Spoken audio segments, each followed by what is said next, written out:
Bom dia, boa tarde, boa noite, meu querido aluno. Aqui quem vos fala é o professor Valadares e hoje nós vamos trabalhar filosofia. Nós somos amantes da sabedoria, por isso que a gente vai trabalhar com filosofia. E no conteúdo da aula de hoje eu vou apresentar para vocês a organização da sociedade. O que uma sociedade precisa ter para se estruturar, né? E além disso, nós vamos trabalhar também com a filosofia helenística, né? Um período da filosofia muito pouco falado, mas que a gente tem que tomar nota dele. Então vamos lá?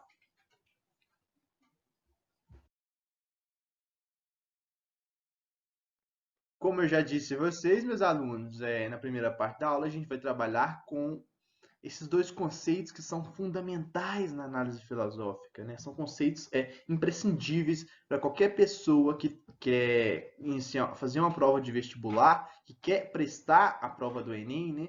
Esses conceitos são, assim, indispensáveis, né? Que conceitos são esses, professor? Tão importantes assim?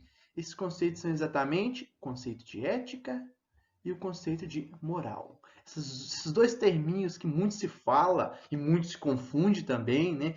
Tem gente que acha que é a mesma coisa, tem gente que acha que é diferente. Eu vou sanar para vocês as dúvidas de tudo. Eu vou estabelecer para vocês o que é o conceito de ética, o que é o conceito de moral. E vou estabelecer também as definições mais precisas e também as diferenças entre essas duas palavrinhas que estão o tempo todo na nossa cabeça, estão nos confundindo. Então vamos acabar com essa dúvida de vez. Então vamos lá? Vamos começar? Então, meus caros, vamos começar com a palavra ética. O termo ética vem do grego ethos e significa caráter, significa modo de ser. Então, foi uma palavrinha desenvolvida pelos gregos, né, justamente para o quê? Para significar o caráter, o modo de ser de uma pessoa. Beleza, mas eu coloco vocês a pensar o seguinte: a ética não é puramente isso, porque são milhares de anos até o desenvolvimento da palavra que você tem nos dias atuais um uso totalmente, não totalmente, mas diferente, né? Um uso ímpar, né? Não é o mesmo uso que os gregos faziam da palavra ética que a gente faz atualmente. Então vamos entender como que ela funciona hoje. A ética é um conjunto de conhecimentos extraídos do comportamento humano, né, ao tentar explicar regras morais de forma racional. Ou seja, quando a gente reflete sobre as regras morais que nos cercam, quando a gente reflete sobre as normas que são impostas para nós, a gente está utilizando a ética, né? Essas reflexões, né, de forma racional, de forma precisa, né, utilizando-se das ciências, utilizando-se da faculdade da lógica, da faculdade da razão, nós estamos estabelecendo um pensamento ético, né? Um pensamento ético, um pensamento reflexivo, né? Tanto é que a parte da filosofia destinada a entender, né, as ações humanas é chamada justamente ética, né? É uma porçãozinha dessa matéria linda que é a filosofia, destinada a entender as relações e as ações do ser humano. A ética chega a ser chamada de filosofia moral, meus caros. Isso mesmo, vou até destacar esse termo, ó, filosofia moral. Por que filosofia moral? Porque ela tem um caráter questionador, ela tem um caráter reflexivo, né? E um caráter reflexivo sobre o quê? Um caráter reflexivo sobre as ações humanas, sobre as condutas humanas. E é justamente isso que é a ética. Vamos agora eu analisar essa imagenzinha aqui, que é justamente isso. A função da imagem que eu coloquei para vocês é justamente mostrar esse caráter reflexivo. Olha para você ver, ó, na cabecinha do cara, ó. Você já viu, muito comum em desenho animado, né? Ter um lado bom e um lado ruim falando para você fazer uma coisa, e outro lado bom diz para você não fazer. E tá aqui, né, nesse quadrinho aqui, esse debate, nessa reflexão. Será que a ação é eticamente correta? Será que a minha ação é eticamente incorreta? E por isso você tem essa palavrinha, né, que a gente usa tanto, né? Discurso ético, onde se fala, opa, eu sou ético, eu não sou ético, eu faço um discurso ético, aquela pessoa agiu eticamente incorreta. Mas muito se confunde sobre o que é a ética de fato, Eu explicitei, né, nessas poucas linhas para vocês aqui, ó, o que vem a ser uma ética. Nada mais é do que uma porção da filosofia que destina-se a analisar, a refletir, a questionar sobre as condutas humanas, sobre as ações que nós, seres humanos, tomamos. Vamos passar adiante, porque a gente tem que ver a moral para a gente estabelecer as diferenças entre esses dois termos para ficar mais claro para vocês. Vamos falar então da moral, meu caro. O que é a moral? A moral, ela é um termo latino, né, que vai ser justamente uma tradução do termo grego ethos, que os romanos fizeram para o latim. Então a moral é isso. Os romanos foram lá na Grécia e buscaram, né, o termo ethos e, ao transferirem ele para a língua latina, transferiram como morales, né? Que é para a gente hoje moral. E significa algo que é relativo aos costumes, né? Os costumes que a gente tem. Ao longo dos anos, assim como a ética, a moral também assumiu novos significados. E hoje eu afirmo categoricamente para vocês que ética é diferente de moral.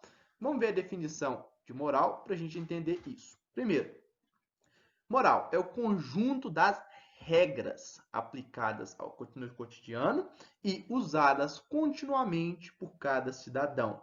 Essas regras orientam as ações dos indivíduos, julgando o que é moral ou o que é imoral.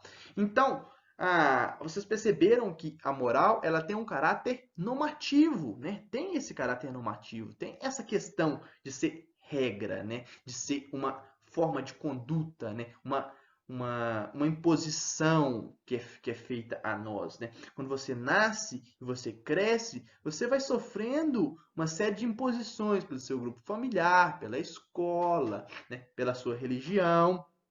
Isso tudo vai te influenciando e você vai começando a se amarrar. Como assim se amarrar, professor? Se amarrar a determinadas imposições, a determinadas regras morais. E são essas regras que definem a moral do seu grupo. Vamos entender que sociedades diferentes possuem códigos morais também diferentes.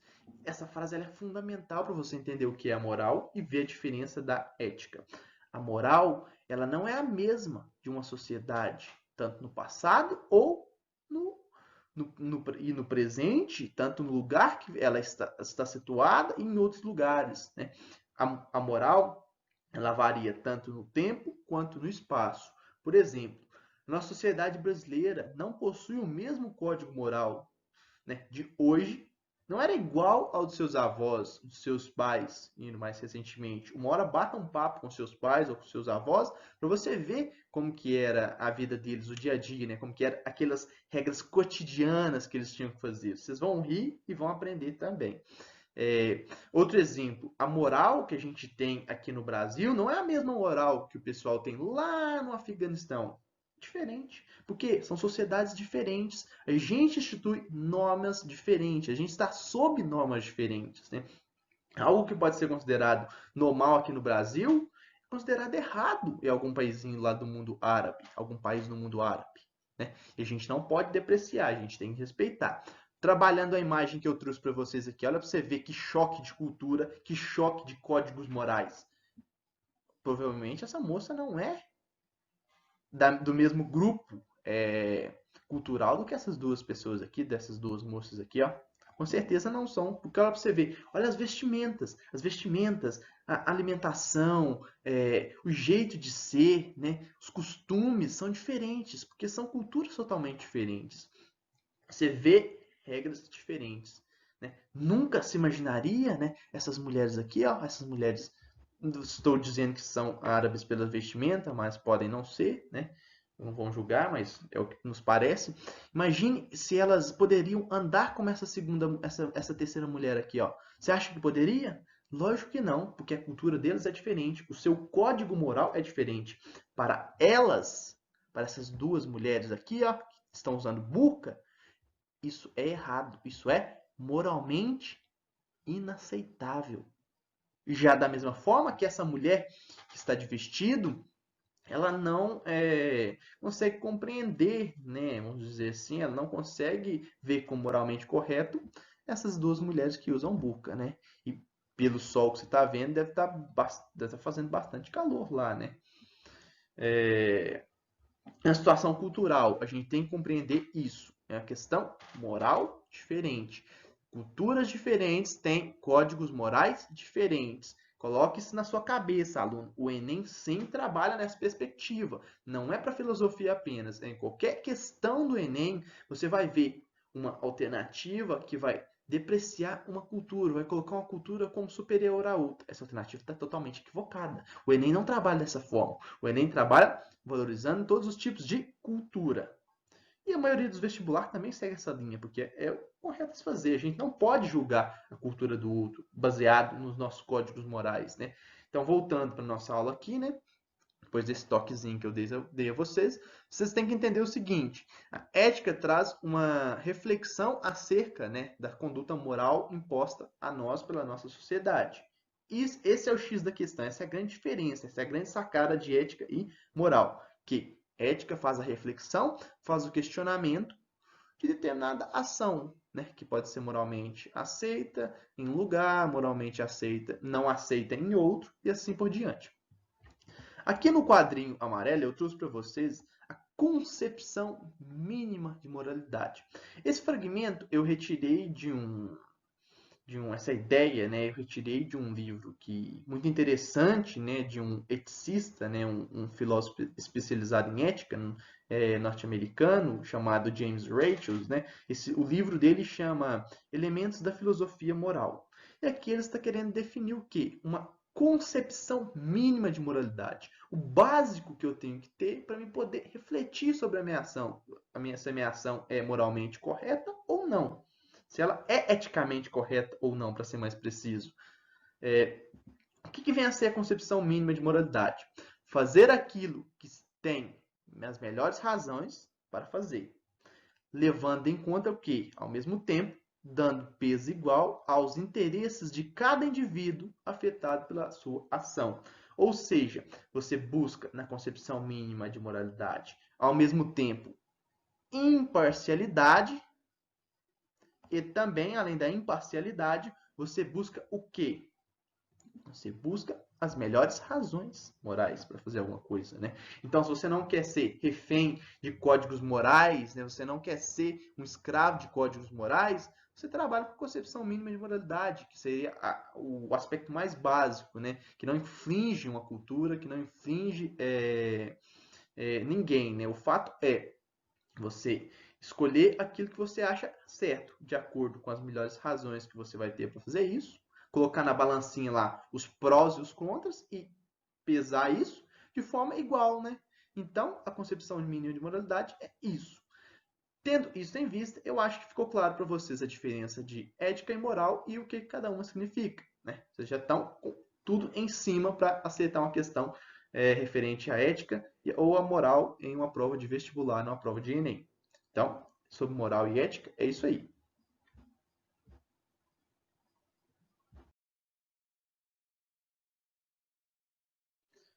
Pois bem, meus caros, agora a gente chega numa parte da filosofia que é interessantíssima, né? Ela é pouco falada, mas eu propriamente eu gosto, porque você vai ver que há filósofos despojados, há modos de vida tão assim díspares do que a gente vive hoje, né? Pregoados pelos filósofos dessa época. Esse período é chamado de helenismo. O que é o helenismo?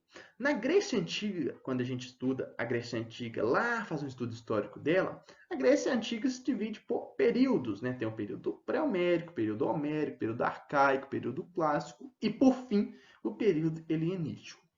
Fazendo uma visão histórica rápida para vocês, o período helenístico, né? O helenismo é o período em que as cidades gregas, as polis, grandes cidades-estados gregas, elas começam então uma certa decadência, inclusive essa região da Grécia, né, como um todo, ela é tomada, né, pelo Filipe II, o grande chefe da Macedônia, imperador da Macedônia, o grande Filipe II, pai de Alexandre o Grande, né? Então, uma vez que essas cidades gregas são anexadas pelo Império Macedônico, começa a ser a partir daí, né, o grande Império Macedônico, que vai até o Oriente, um processo de difusão cultural grega. Olha para você ver como que isso vai acontecer. O Alexandre o Grande, principalmente com ele é discípulo de Aristóteles, né? É o Aristóteles, famosíssimo filósofo nosso, aqueles grandes sábios que a gente tem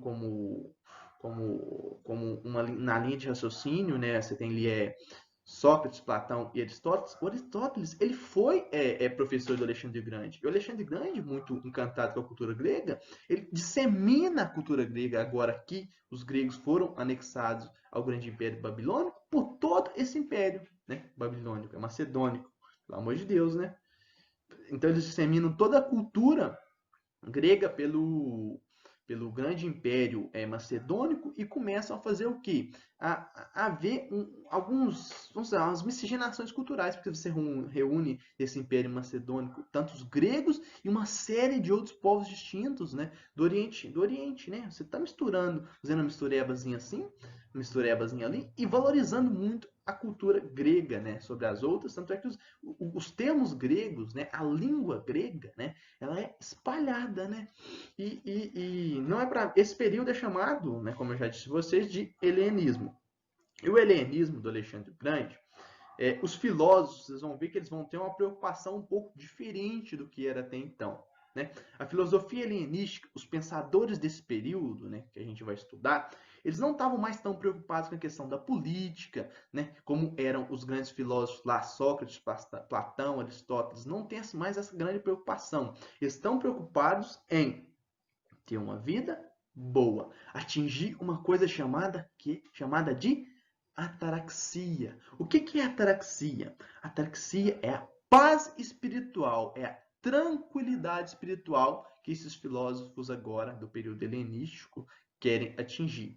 E, consequentemente, uma vez que eles têm esse equilíbrio, essa paz espiritual, a ataraxia, eles conseguem atingir a isso mesmo, você chutou certo, aluno. A eudaimonia, que é a felicidade.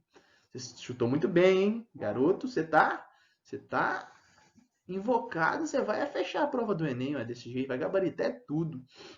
Pois bem, então, os filósofos do período helenístico estão preocupados em atingir a ataraxia, que é a paz espiritual, e, por consequência, conseguir atingir a eudaimonia, que é a felicidade. E cada um vai apregoar isso de uma forma, né?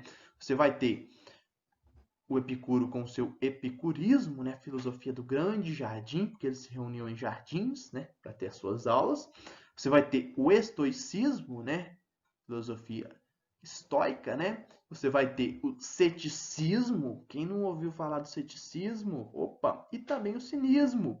Mas esse cinismo não é o cinismo que a gente conhece hoje, não, né? Aquela pessoa cínica, não é isso não, garoto. Isso é outro cinismo, né? Outra coisa, nesse termo depreciativo não é o mesmo cinismo que se aplicava naquela época lá no período helenístico. Então vamos começar? Vamos, sem mais demoras, vamos iniciar o estudo do período helenístico, da filosofia helenística. Então, enfim, entramos no epicurismo, né? Essa primeira corrente filosófica helenística. O principal expoente do epicurismo, como próprio que deu nome a essa corrente filosófica, foi o Epicuro de Samos. É muito comum você ver em nome de filósofo o nome mais de alguma coisa. Esse de alguma coisa, normalmente, é a cidade, né, a qual aquele filósofo teria nascido, né, ele se referiria. Né? Você fala, por exemplo, Zenão de Eleia, quer dizer que era o Zenão que nasceu na cidade de Eleia. Esse foi um exemplo. O Epicuro de Samos, quer dizer que ele nasceu em Samos. O resuminho da filosofia epicurista está aqui para vocês. Ó. Eu procurei fazer o máximo possível para auxiliá-los em uma abordagem concisa e rápida. Para Epicuro, a busca pelos prazeres moderados é a chave para a paz de espírito, a ataraxia. Olha o que os filósofos querem atingir, filósofos helenísticos, a ataraxia, a paz de espírito, né? A tranquilidade espiritual. E como que o Epicuro sugere isso? Através dos prazeres, né? Você buscar aquilo que te gere prazer. Mas não é de forma hedônica, né? Não é de forma a qualquer custo, né? Existem prazeres, como o Epicuro deixa claro aqui, ó, existem prazeres que são prejudiciais. Então, aquele que é sábio, segundo Epicúrio, deve, portanto, evitar certos prazeres que podem ser prejudiciais e deve buscar os prazeres corretos. Você não tem que buscar todo prazer a qualquer custo, não. Você tem que buscar os prazeres corretos. Encontrar a felicidade, para isso, encontrar a felicidade através dos prazeres corretos, através da vida simples com moderações. Aqui você já matou a filosofia epicurista, né? É justamente o que o Epicuro sugere. Você quer viver bem, você quer encontrar a felicidade, você quer garantir a sua ataraxia, né, sua paz espiritual, sua tranquilidade durante a sua vida, você tem que ter o quê? Você tem que buscar os seus prazeres. Você vai fazer aquilo que te cause prazer. Você vai buscar maximizar o seu prazer e minimizar aquilo que te causa dor. Não de qualquer forma, não a qualquer custo, como eu bem salientei para vocês, de forma a não buscar prazeres viciantes, a não buscar prazeres prejudiciais, prazeres maléficos, né? Você tem que buscar prazer que seja bom para você e com moderação sempre, né? Tudo em excesso faz mal. Vamos à próxima corrente? Entramos agora no Zenão de Sítio, né? Esse amiguinho Zenão de Sítio, ele vai ser um dos grandes, né, propositores, né, o grande fundador do estoicismo, né? Vamos direto ao ponto, né? A filosofia estoicista, o que ela prega? Qual que é as bases fundamentais do estoicismo? Os estoicos acreditavam que há uma ordem cósmica, essa palavra aqui, ó, cósmica, ó, ela é chave, né, na filosofia estoica, que rege a existência e que o homem virtuoso deve aceitar viver com esse fato. Ou seja, existe uma ordem cósmica, existem leis naturais, leis cósmicas, que vão reger a nossa existência. E se eu sou um homem virtuoso, eu tenho que saber conviver e saber aceitar essas leis. Não posso mudá-las. A estrutura do pensamento estoicista fundamenta-se sobre a lógica. Olha, você utiliza da lógica, da física e da ética para fundamentar os seus pensamentos. O homem deve resignar-se e aceitar os acontecimentos predeterminados. Segundo o estoico, tudo está predeterminado. E como tudo já está predeterminado, você tem que saber aceitar o que está acontecendo, né? Essa é a visão estoica. Você não pode se debater contra as coisas, né? Por exemplo, você chega e pergunta ao Zenão, ô Zenão, o que eu vou fazer, rapaz? Eu vou morrer um dia, eu estou preocupado. Ele vai responder para você, calma, você não tem que preocupar com isso. Todo mundo vai morrer, isso é ordem natural. Isso faz parte da vida, né? Isso é lei cósmica. Todo mundo vai morrer um dia. Então você não tem que se preocupar com isso. Fica de boa aí. Um dia você vai morrer, vive sua vida simples, de acordo com o que é predeterminado. Aceite, né? É a famosa aceita que dói menos. Essa é a filosofia de Zenão, essa é a filosofia estoicista. Vamos para a próxima? Vamos lá. Pois bem, meus caros e caras, entremos agora no ceticismo, né? O ceticismo, ou também chamado de pirrismo, justamente porque foi Pirro o grande expoente do ceticismo, e é uma filosofia mais assim interessante, mais recorrente em prova, talvez dessas que a gente citou do período helenístico seja a mais comum, já caiu no Enem, e a gente vai analisar agora um resuminho do que é a filosofia ceticista e depois vamos comentar. Para os céticos pirrônicos, né, os seguidores de Pirro, o homem seria incapaz de formular certezas a respeito da natureza. Ou seja, ele é incapaz de formular certezas. Né? O homem não pode formular certezas a respeito da natureza e, por isso, deveria optar pela suspensão do juízo. Opa, esse tema é interessantíssimo da filosofia pirrônica, né? A suspensão do juízo, que ia até grifar. Depois eu vou comentar. A suspensão do juízo que ajudaria a combater a ansiedade. O que isso quer dizer, meu caro, minha cara? Pirro diz o seguinte: você não consegue ter certeza de nada, você não consegue fundamentar, você não consegue realizar um conhecimento que seja certo, que seja 100% correto, que seja totalmente correto, né? Que seja uma verdade absoluta. Você não consegue fazer isso. E para você não se afligir em situações que você tem que fazer uma escolha, você não sabe, né, o que é o mais correto, né, qual é o conhecimento certo a seguir, você suspende o juízo. Suspendi o juízo, diminui a minha ansiedade. Por exemplo, me deparei com alguém afogado. Eu vou lá louco nessa pessoa, eu vou pular na água e vou tentar salvar ela? Não. Segundo o Pirro, não. Segundo o Pirro, você vai primeiro suspender o juízo. Suspendeu o juízo, colocou na balança os pesos e as medidas das minhas ações e depois que eu vou agir. Isso evita ansiedade, isso evita uma ação equivocada, segundo o nosso filósofo Pirro, né? Por quê? Por exemplo, no exemplo que eu dei aqui para vocês de alguém afogando, normalmente a pessoa que está afogando, ela está em uma situação de agonia. Ela pode tentar te agarrar e te afundar também. Né? Ela tenta se agarrar a qualquer coisa quando ela está se afogando. É um instinto de sobrevivência. E sem querer, ela pode acabar te afogando também com ela. Então, o Pirro diz: opa, chegou em uma situação que você tem que fazer alguma escolha. Você suspende o juízo para analisar todas as possibilidades, analisar a situação de forma racional, de forma mais clara possível.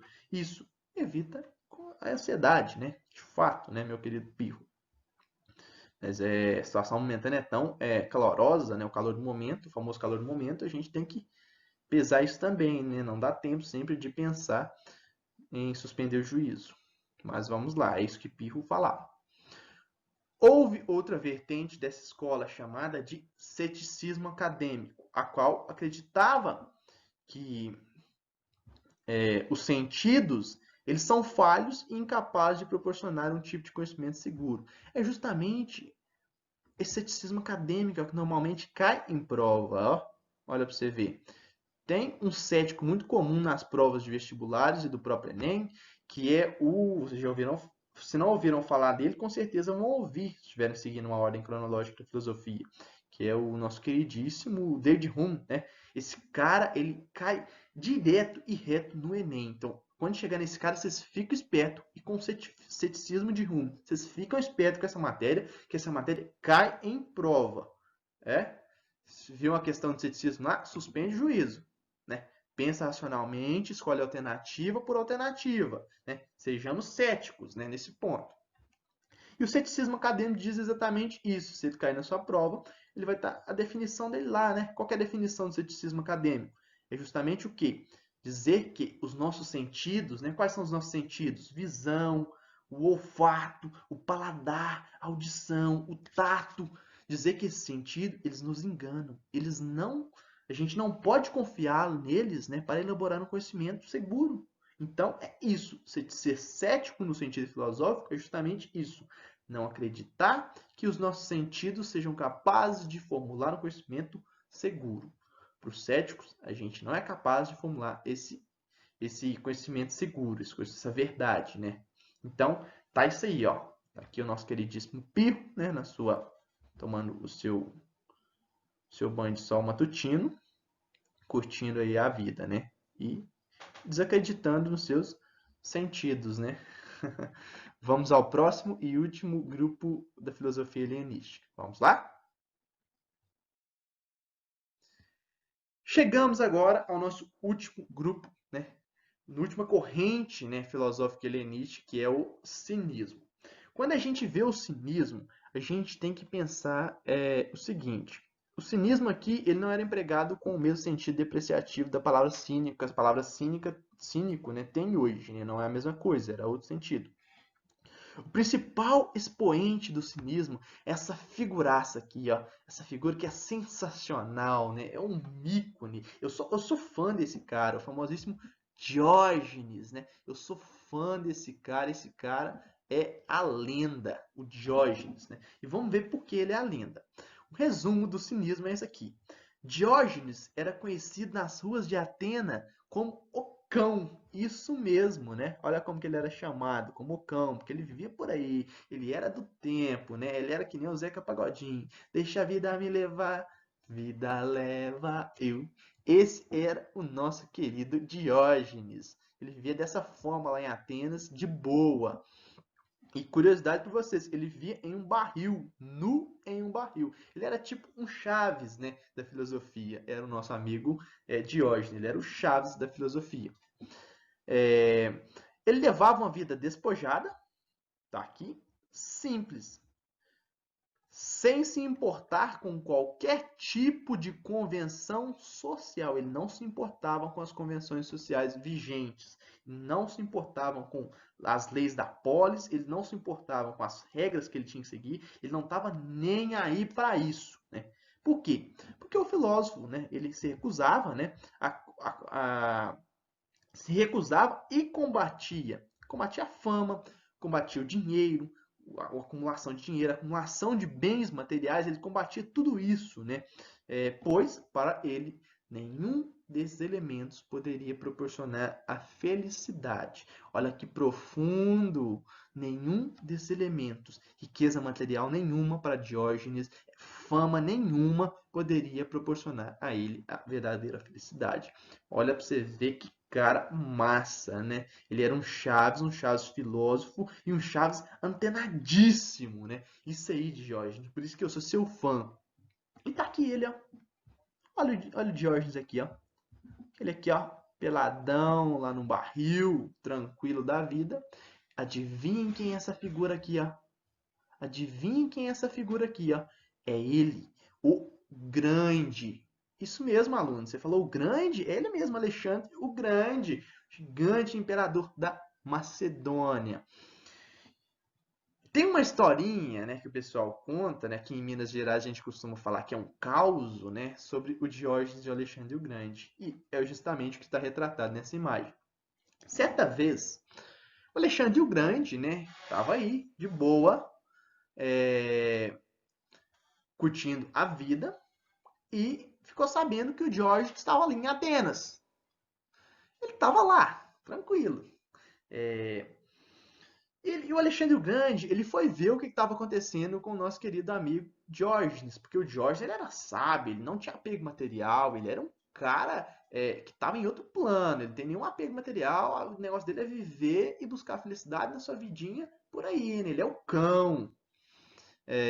O Alexandre o Grande chegou até ele e falou com ele: Diógenes, você é um cara muito sábio e eu vou conceder a você qualquer coisa que você quiser. Pode falar fama, tanto dinheiro que você quiser, mulheres, bebidas, né, vinho, né, muita coisa, o que você quiser, Diógenes. Pode falar que eu sei que você é sábio, eu sei que você não tem esses apegos, mas pode escolher o que você quiser. Diógenes fala o seguinte: ó Alexandre o Grande, você é tão belo quanto o próprio Apolo, deus da beleza, né? É lindo demais, o Alexandre. Mas o negócio é o seguinte: eu vou te pedir uma coisa. Eu vou te pedir a luz do sol. O Diógenes falou com o Alexandre o Grande. O Alexandre o Grande falou assim: como assim a luz do sol? Como que eu vou dar a luz do sol para esse cara? Não tem como. Ô Diógenes, não tem como eu te dar essa luz do sol, não, cara. Isso é impossível. Eu não sou Deus, não. Eu sou o Alexandre o Grande, mas eu ainda não sou Deus, não, cara. Ele falou assim: você não consegue me dar a luz do sol, não? Então faz o seguinte: arreda um tiquinho que eu tô tomando meu banho de sol. E você tá atrapalhando o meu banho de sol ali, ó. As luzes do sol chegam em mim. Olha pra você ver o que o cara falou com o Alexandre o Grande. Será que ele é brabo? Será que ele não é o cão mesmo, não? E é justamente essa figura, ele pedindo pro Alexandre o Grande dar uma arredadinha, porque ele quer tomar o seu banho de sol. Olha que o cara não tem preocupação nenhuma. Inclusive, depois, né, relata-se que o próprio Alexandre o Grande disse: se eu não fosse Alexandre o Grande, eu gostaria de ser Diógenes. O cara causa. E assim a gente termina a filosofia helenística, meu querido.